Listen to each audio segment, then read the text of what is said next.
So this is going to be an unboxing video of Nosework in a box. I'm Teresa Hatcher, and I'm the one who invented this, and I want to show you how to best use all of the items in this kit. When you first get it, it will be packaged with a lot of paper and airbags to help prevent things from breaking. And it is super important that as soon as you start unpacking this, you're going to throw this stuff away. Now, I'm not going to throw this away because it has to go back home with Pam, but I want to make sure when you get home and you're ready to start training, this goes in a trash can outside of your house. Because even though the odor is packaged up, everything in this box could have some residual odor, and we don't want to confuse the dog. So this will go in a trash can outside of the house so that the dog doesn't get confused. So when you first open it, there will be two metal grits, and this is to help protect it if you cut into the box. But these are also used for our buried element. So we're going to set these aside for right now. And there will be 10 boxes. 9 of them are already assembled.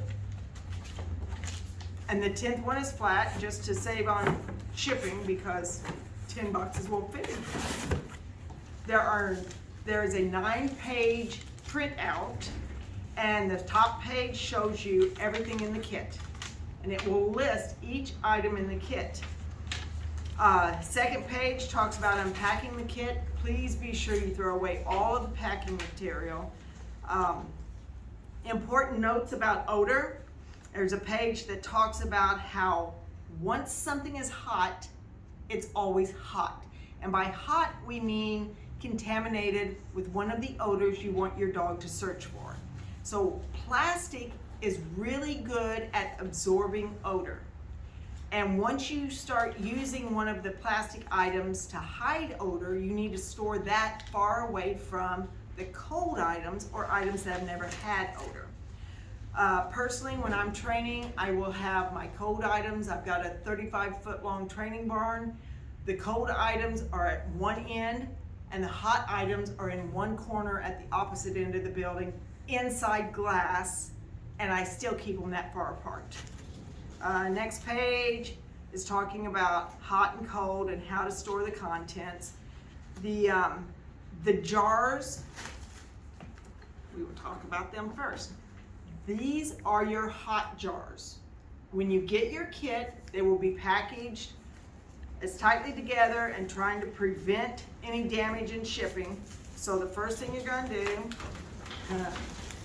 see, I only wrap them up. I don't have to try to unwrap them, so I didn't know how hard that is. But that's good because that means it didn't break in shipping, right?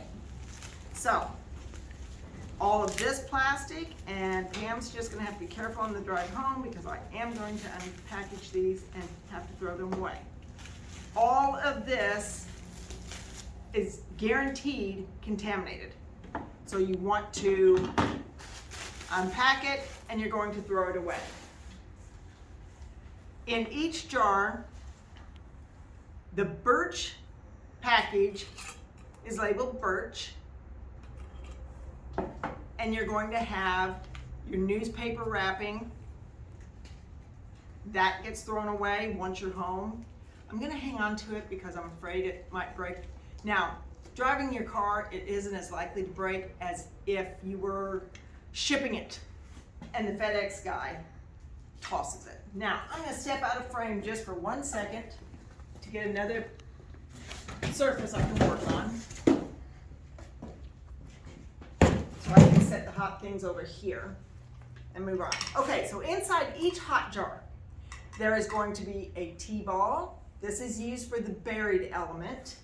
Whenever you put your odor in sand, you'll put a cotton swab in that and bury it in the tote. This is your hot jar. You have your water assembly. This is also used for the buried element, and you'll put a black swab in there in water.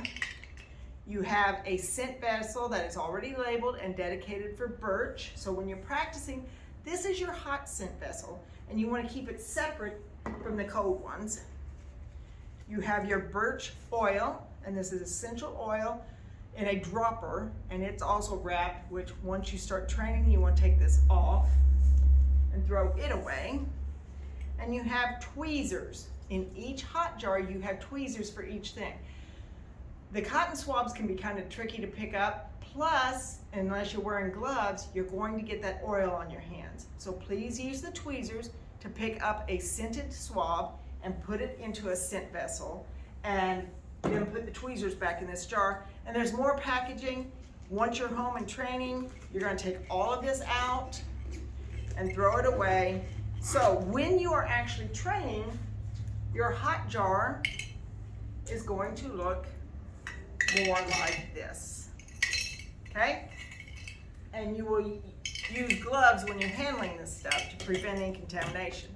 Now, one really cool item in my kit is that each hot jar has a used vessel. When you're training, you can only use the same swab for a short training period. Personally, I will use it for up to a week. And then you need to throw that swab, cotton Q-tip, away and use a new one. Now, when I go to make up a new training set, I could take the scent vessel that's going to have a cotton swab in it and go out to my outdoor trash can, open this up, and throw it in the outdoor trash can. But I'm too busy and too lazy to do that.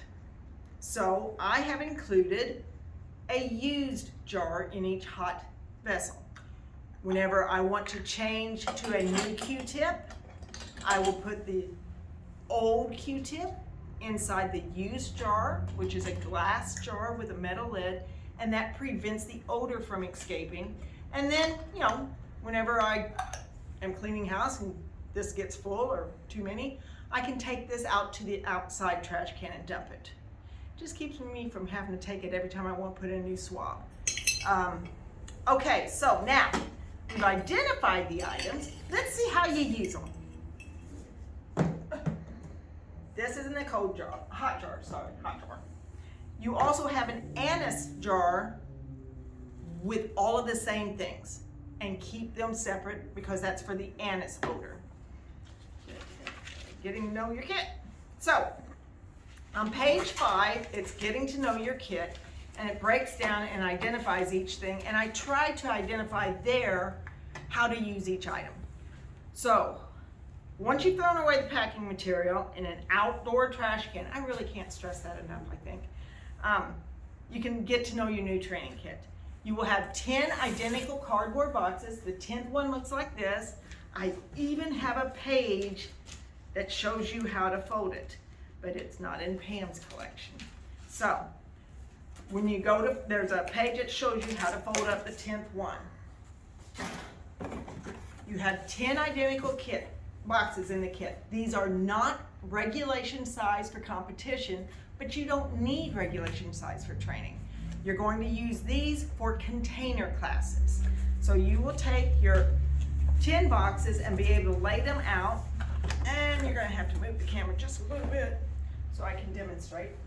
But you can set your 10 boxes out in training, and this replicates the novice containers element where your dog will go in and have to find it. This also replicates handler discrimination.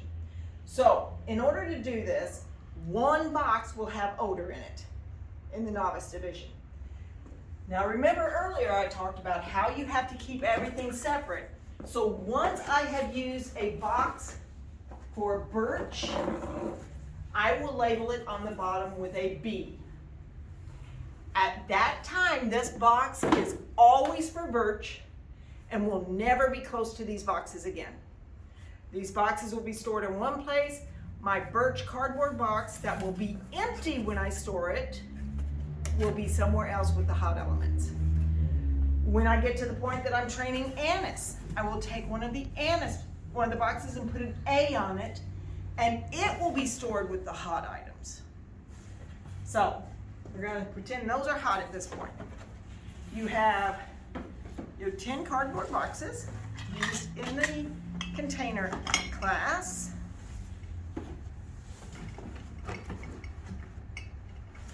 And I even been talking here that it's not regulation, good for training. Also realize that these boxes are not always going to be white, much less the same size. And here's a cool trick. Just unfold them and fold them back up as brown boxes. Dogs can get to the point where they will simply alert on a white box as opposed to one with odor. That's called a false alert. And you need to train to help control or eliminate false alerts. So now I've got the box folded as a brown one. So it's good to practice both. You can also use trash boxes that you get, from shipping things in and stuff, so that they don't get dependent on a certain size. Okay, so that's the boxes with containers. The plastic totes. This is also a big item in my kit. There are 2 plastic totes included, and they have black lines on them. This is at the 4-inch mark. When you are competing, the novice level is the buried element. There will be 6 of these, and they will all have 4 inches of sand in them. At the bottom of one container will be a T-ball with a cotton swab in it with 2 drops of oil. They'll close it back up. This will be down at the very bottom, and it will be covered with 4 inches of sand. Once it's covered with sand, you'll take a metal grip with the pointy things down, and they fit perfectly into the handles of these totes. This helps prevent the dog from digging in the sand or drinking the water. It just keeps them out of it so that they learn to alert over the top of it and not try to dig down to it. So that's for the sand, the novice buried element. Now sand is also used once you get to excellent and masters, because then it's sand and water. When you get to the advanced level, you will use one of these totes. Use this to prop it back up. And the suction cup is affixed to the bottom of the tote, and there will be a black cotton swab that goes in there. And then this is filled with water to this black line, and the grid goes over the water to keep the dog from getting into it and spilling it. Remember, super important to not contaminate your training areas. So when you get to where you're working with water, you want to be very, very careful that you don't bump into it, step on it, let the dog jump around on it, and it spills into your training area. Because then you have hot water, contaminated, odored water in your training area. So you want to be super careful you don't allow that to happen. Okay, so now we've got the plastic totes, the metal grids, the T-ball, and the water assembly explained. All of those items were in your hot box. Again, to pump this up so that you can see what I'm doing, I'll put these back. Also in the kit are the lids to these boxes. So once you're done training, you want to put the lids on to help prevent spilling, to help prevent contamination in between training sessions. So the lids fit on there in the handles. This stuff straightened out. Now, we've met the hot jars, we've met the plastic totes and the containers. Now we're going to unpack the cold box, and that will allow us to show you how to actually start training. Inside the cold box, cleverly labeled cold box, these are items you do not want contaminated with any odor. So the first thing on top are 10 wipes. These help clean up any accidental spills. You want to work super hard to make sure you don't drip the oil anywhere, but if you do, you need to clean it up as much as you can, as fast as you can. These will help clean up the immediate area until you can get some good cleaner on the surface. We have a plastic suction cup with a tube in our cold box. So once you're training, if you only keep these 2 totes to train with, I would use one as a cold box and one as a hot box. So at first you're going to be training sand with your T-ball, and this would be your hot box. At that point, I would use this as a cold box, and this one will stay the cold box. It needs to be stored far away from the hot box. So your hot box, I'm going to train it with sand, and then when I get to the point that I want to train with water, I'm going to dump the sand in the trash can because it's hot. And I can go to training with water. So I'll put my T-ball back in my hot jar. I'll put the suction cup on the bottom of this, and this will be my hot box. Water or sand, hot. To do that, because sometimes due to being a human, I forget things, inside this handle, I will put a mark to indicate that this is the hot one. I don't want it on the outside of the handle because when I walk up, I don't want any visible difference from my cold box.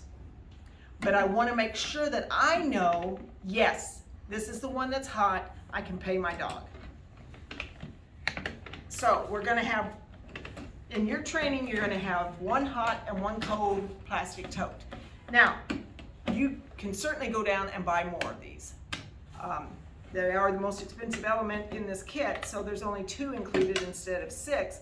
But you can even train with small plastic shoe boxes.